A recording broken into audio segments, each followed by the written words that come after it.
Hello दोस्तों, कैसे हैं आप सभी।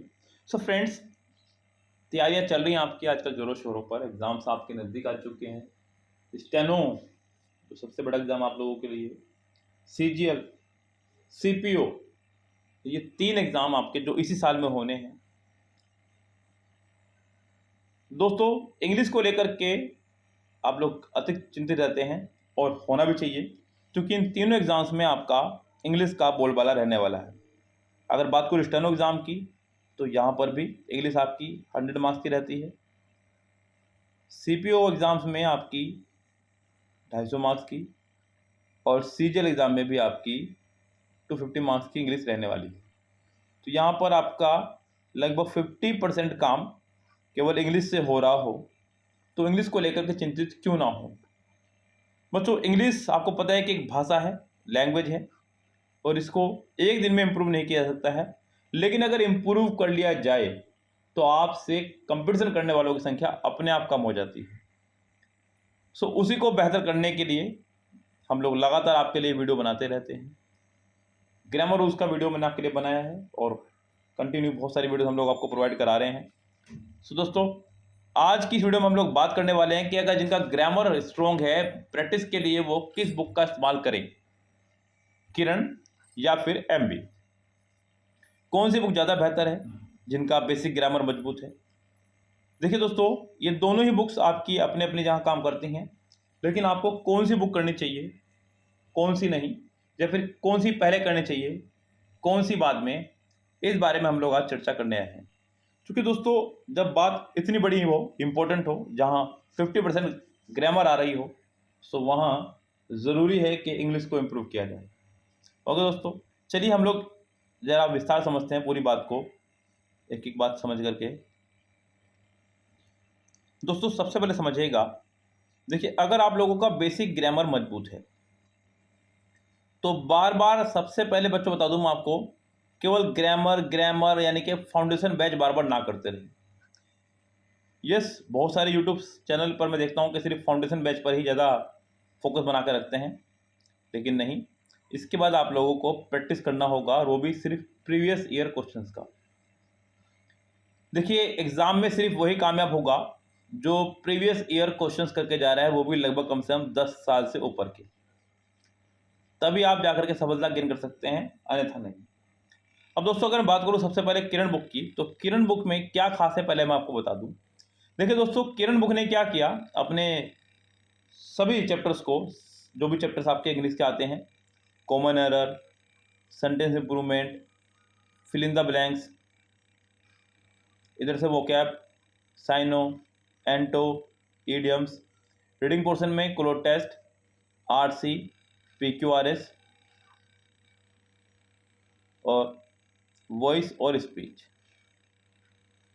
बच्चों, यहाँ पर एक खास बात यह है इस बुक के अंदर कि उसने इन सभी क्वेश्चंस को एक साथ इकट्ठा कर दिया।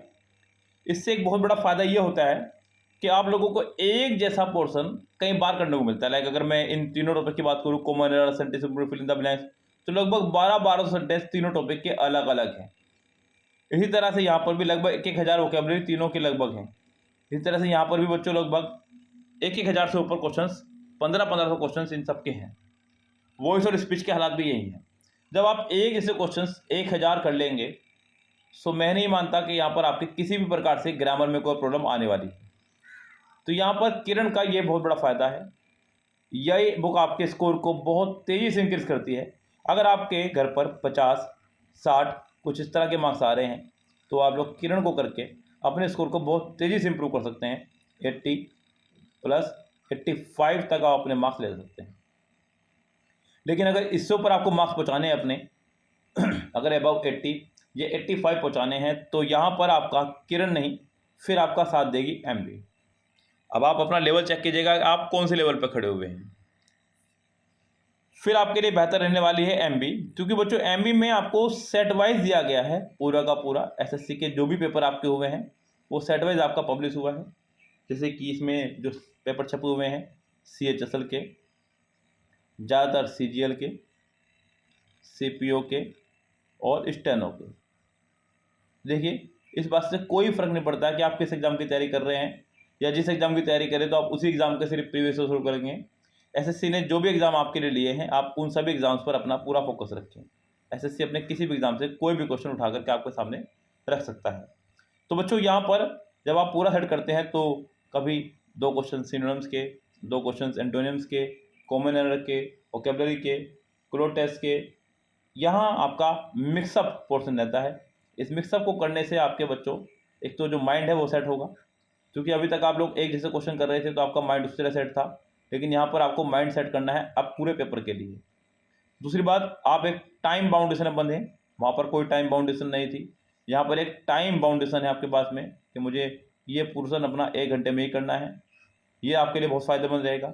यहाँ से आप अपने स्कोर को 80 से, या फिर कह सकता हूँ कि 70 से 80 से अबव ले जा सकते हैं अपने स्कोर को, लगभग 85 प्लस तक या फिर 90 तक भी। यस, कई बार देखने मिला है कि इसको 90 प्लस भी रहा है, 97 तक बच्चे स्कोर कर रहे हैं आजकल अंग्रेजी में। तो बच्चों ये आपका काम कराएगी एमबी बुक, क्योंकि सेट वाइज आपका ये माइंड सेट करेगी। लेकिन मेरी राय में आपको किरण पहले करने चाहिए, उसके बाद में आपको एमबी करनी चाहिए। अगर आपने किरण किया हुआ है तो आप डायरेक्ट एमबी कर सकते हैं, या फिर आपका स्कोर ऑलरेडी 70 प्लस आ रहा है तो आप डायरेक्ट एमबी कर सकते हैं, फिर आपको किरण की कोई रिक्वायरमेंट नहीं। यस, इन दोनों बुक्स को करने का अपना एक अलग आनंद है, एक अलग मज़ा है। जो सी बुक भी आप करेंगे एग्ज़ाम्स के पॉइंट ऑफ व्यू से हैं, सिलेक्शन आपका होना है दोनों बुक को पढ़ करके ही। इसके अलावा कोई और बुक पढ़ते हैं आप लोग तो सिलेक्शन की संभावनाएं बिल्कुल ख़त्म। और जब तक आप प्रीवियस ईयर नहीं करेंगे तब तक सिलेक्शन की उम्मीद आप लोग सोचेंगे। दूसरी बात बच्चों, इन बुक्स को कभी भी आप सेल्फ स्टडी से ना करें।